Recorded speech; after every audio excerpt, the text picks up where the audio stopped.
Alasan Sudrajat berharap dapat bantuan mobil daripada motor bikin geleng-geleng.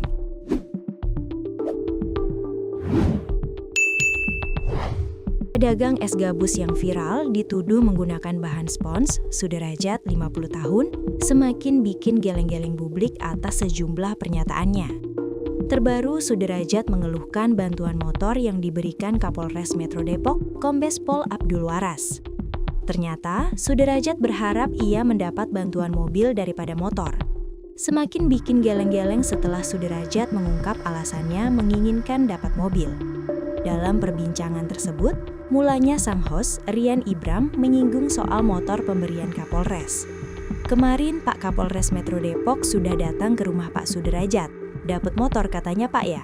Tanya Rian dikutip dari Tribun Jakarta, Minggu 1 Februari 2026. Sudrajat secara blak-blakan langsung berucap, sempat berharap mendapatkan mobil, bukan motor. Alasannya sederhana agar mobil itu bisa digunakan untuk jalan-jalan bersama keluarga. Saya maunya minta mobil, tapi dapatnya motor, jawab Sudrajat. Pernyataan itu sontak membuat suasana studio riuh. Kenapa jadi minta mobil? Tanya Rian Ibram lagi. Mobil kan buat jalan-jalan sama keluarga. Maunya mobil, taunya dapatnya motor, kata penjual es gabus itu. Siapa yang bisa nyetir? Bapak bisa nyetir? Tanya Dewi Persik.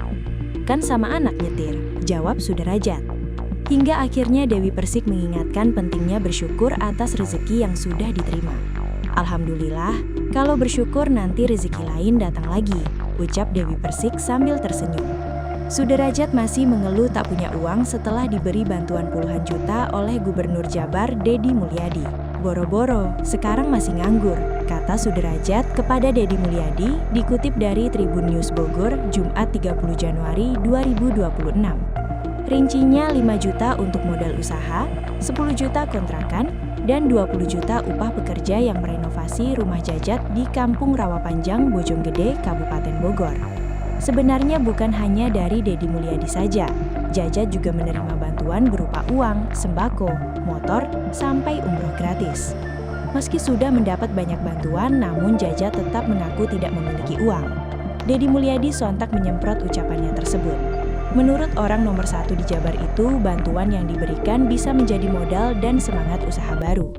Itu uang kalau benar punya semangat usaha itu bisa maju dengan uang segitu, bukan orang miskin lagi. Kalau jualan modalnya 50 juta itu bisa bikin toko, warung kelontong. Tak sampai di situ saja, Jajat bahkan sempat membohongi Deddy Mulyadi soal tempat tinggalnya. Saat awal bertemu Jajat, mengaku tinggal di kontrakan seharga Rp850.000. Dia mengatakan menunggak uang kontrakan sejak Desember 2025. Tapi faktanya menurut Ketua RW setempat, Sudrajat tinggal di rumah miliknya sendiri, warisan dari orang tuanya. Jajat tinggal di kontrakan karena rumahnya sedang diperbaiki pemerintah lewat program rumah tidak layak huni. Kontrakannya pun bukan Rp850.000, melainkan Rp500.000.